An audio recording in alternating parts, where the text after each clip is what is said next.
Hi welcome to RTV entertainment. Glamour ఇండస్ట్రీలో lightings పడేది ఒక చోటైతే ప్యాడింగ్స్ పెట్టేది ఇంకో చోట. స్క్రీన్ మీద హీరోయిన్ను చూసి వాహ్ ఏం ఫిగర్ మామా, ఏం షేప్స్ అని సీటీలు కొట్టే ఆడియన్స్కి ఒక షాకింగ్ న్యూస్. ఆ కనిపించే అందం, ఆ పర్ఫెక్ట్ షేప్స్, ఆ గ్లోయింగ్ స్కిన్ అన్నీ ఫేక్ అంటే నమ్ముతారా?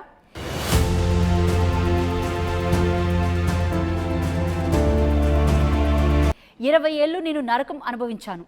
నన్ను బాడీ షేమింగ్ చేశారు, బలవంతంగా ప్యాడెడ్ బ్రాలు, బంప్ ప్యాడ్లు తొలగించారు అంటూ బాలీవుడ్ అండ్ టాలీవుడ్ బ్యూటీ సమీరా రెడ్డి ఓ రేంజ్లో బ్లాస్ట్ అయింది. అంతేకాదు, నా పక్కన ఉన్న హీరో పొట్టిగా ఉంటే నేను వంగి నడవాలా అంటూ ఈమె చేసిన కామెంట్స్ ఇప్పుడు సోషల్ మీడియాలో యంగ్ టైగర్ ఎన్టీఆర్కి కనెక్ట్ చేస్తూ ఫ్యాన్ వార్స్ క్రియేట్ చేస్తున్నాయి. అసలు ఈ రంగుల లోకం వెనుక జరిగిన డార్క్ సీక్రెట్స్ ఏంటి? సమీరా బయట పెట్టిన ఆ పచ్చి నిజాలేంటి? Let's dig it deep. ఈ కథ మొదలైంది 2002లో. సోహెల్ ఖాన్ సరసన మేనే దిల్ తుచ్కో దియా సినిమాతో బాలీవుడ్ ఎంట్రీ ఇచ్చింది మన sexy and dusky beauty Sameera Reddy. నిజానికి సమీరాది న్యాచురల్ చామంచాయి రంగు. కానీ మన ఇండస్ట్రీ మహానుభావులకి మాత్రం హీరోయిన్ అంటే పాలమీగడ్లా తెల్లగా ఉండాలి. అందుకోసం ఏం చేశారో తెలుసా? ముఖానికి మేకప్ ఆర్టిస్టులు 3 నుండి 4 షేడ్లు తెల్లగా ఉండే ఫౌండేషన్ దట్టించేశారు. ఆ ఓవర్ మేకప్ దెబ్బకి నా ఫేస్ గ్రే కలర్లో అంటే బూడిద రంగులో కనిపించేది. దానికి మ్యాచ్ చేయడానికి శరీరం మొత్తానికి వైట్ పెయింట్ వేసేసేవాళ్ళు అంటూ సమీరా చెప్పుకొచ్చింది. అంటే ముఖానికి ఒక రంగు, బాడీకి ఒక పెయింట్. అందానికి మీరిచ్చే డెఫినేషన్ ఇదా? సొంత కుటుంబాలలో అత్తామామలు కూడా నల్లగా ఉన్నావు, లావుగా ఉన్నావని వేధించడం దారుణం అని సమీరా నిలదీస్తుంది. ఇక్కడితో ఆగితే బాగుండేది, కానీ మన మేకర్స్ అక్కడితో ఆగలేదు. 20 ఏళ్ల వయసులో సమీరాకు సొంత బాడీ మీదనే అసహ్యం వేసేలా చేశారు. నువ్వు లావుగా ఉన్నావు, నీ కళ్ళు అట్రాక్టివ్గా లేవు అంటూ కామెంట్స్. దాంతో డ్రెస్ డిజైనర్లు, డైరెక్టర్లు సమీరాను ఒక ప్రోడక్ట్లా మార్చేశారు. నా బ్రెస్ట్ ఎత్తుగా కనిపించడానికి ప్యాడెడ్ బ్రాలు వాడమనేవారు. అక్కడితో ఆగక నీ నడుము కింద భాగం, నీ బంప్ ఫ్లాట్గా ఉంది అంటూ అక్కడ కూడా బంప్ ప్యాడ్స్ పెట్టించేవారు. అసిస్టెంట్ డైరెక్టర్లు నేరుగా వచ్చి మేడం ప్యాడ్స్ సరిగ్గా పెట్టుకోండి అని మొహం మీదే చెప్పేసేవారు. ఒక రకంగా పొలైట్ టార్చర్కు గురి చేశారట. వేసుకునే బట్టలన్నిటికీ ఇన్బిల్ట్ ప్యాడ్స్ కుట్టించేసేవారట. కళ్ళకి రంగు, కాంటాక్ట్ లెన్స్, హిప్ ప్యాడ్లు, ప్యాడెడ్ బ్రాలు ఇలా 20 ఏళ్ల పాటు కృత్రిమంగా నరకం అనుభవిస్తూ బతికేశానని సమీరా ఎమోషనల్ అయింది.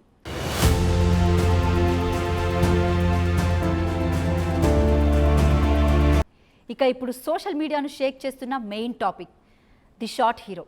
సమీరా టాల్ బ్యూటీ, బట్ ఇండస్ట్రీలో చాలామంది హీరోలు ఈమె కంటే పొట్టుగా ఉండేవారట. నేను చాలా పొడుగా ఉండడంతో హీరో పక్కన ఎప్పుడూ వంగి నడవాల్సి వచ్చేది. నా ఎత్తు కనిపించకుండా నన్ను కంట్రోల్ చేసేవారు అని సమీరా చెప్పుకొచ్చింది. ఈ కామెంట్ రాగానే నెటిజన్లు ఊరుకుంటారా? టాలీవుడ్లో సమీరా రెడ్డి చేసిన సినిమాలు తిరగేశారు. మెగాస్టార్ చిరంజీవితో జై చిరంజీవ, అలాగే యంగ్ టైగర్ ఎన్టీఆర్తో నరసింహుడు, అశోక్ చిత్రాలలో నటించింది. అప్పట్లో ఎన్టీఆర్ కంటే సమీరా చాలా పొడవుగా కనిపించేది. దాంతో సమీరా అన్న ఆ పొట్టి హీరో ఎన్టీఆర్ఏ అని నెటిజన్లు విపరీతంగా ట్రోల్స్, చర్చలు షురూ చేశారు. కానీ సమీరా ఇప్పుడు ఏమంటుందో తెలుసా? 40 ఏళ్ళు వచ్చాక నాకు జ్ఞానోదయం అయింది. హీరో పొట్టిగా ఉంటే అది అతని సమస్య, నా తప్పు కాదు, నేనెందుకు కొంగాలి అంటూ గట్టి కౌంటర్ ఇచ్చేసింది. అయితే సమీరా ఫేస్ చేసిన లైంగిక వేధింపులు కేవలం ఇండస్ట్రీలోనే కాదు, చిన్నప్పుడే స్కూల్ రోజుల్లోనే షురూ అయ్యాయి. ముంబైలోని బాంద్రాలో స్కూల్ బ్యాగ్ వేసుకొని నడుచుకుంటూ వెళ్తున్న సమీరాపై ఒక కుర్రోడు సైకిల్ మీద వచ్చి చేసిన దారుణాన్ని ఇంటర్వ్యూలో బయటపెట్టింది.